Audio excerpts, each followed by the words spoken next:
And the famous guy was Jackson Pollock.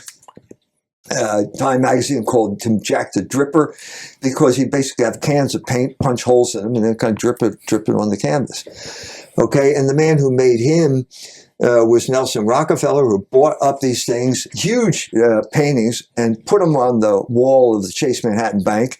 And everybody thought, well, I don't understand it at all, but if Nelson Rockefeller is putting it on the bank, it must be, well, that was the real symbolism here. In other words, if you bought this at a certain period of time, no matter what it looks like, at a certain period after that, it was worth a lot of money. And so it became insider trading. That's what it was. And Castelli comes in just as abstract expressionism is sort of dying down, comes in exactly at that moment. Like 1947, the moment when Pietro Annigoni, one of the greatest portrait painters in the tradition of Italian art, the greatest tradition in the world, does an exhibition and nobody shows up.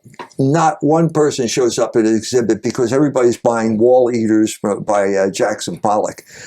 Okay, at this point, Castelli flips the narrative and goes from completely unrealistic, like no mimesis whatsoever, to hyper-mimesis, which is basically a Campbell's soup can and a Brillo box.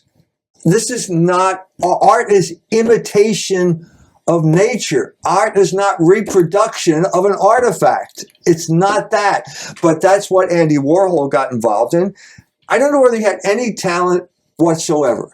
I don't know and will never know because it takes no talent whatsoever to produce a Brillo box because the artist is not important at this point. The dealer is important, and the dealer can guarantee the guy who buys your Brillo box that it will be worth X amount more than you paid for it at that time. This is the whole corruption of art that took place in New York City after World War II.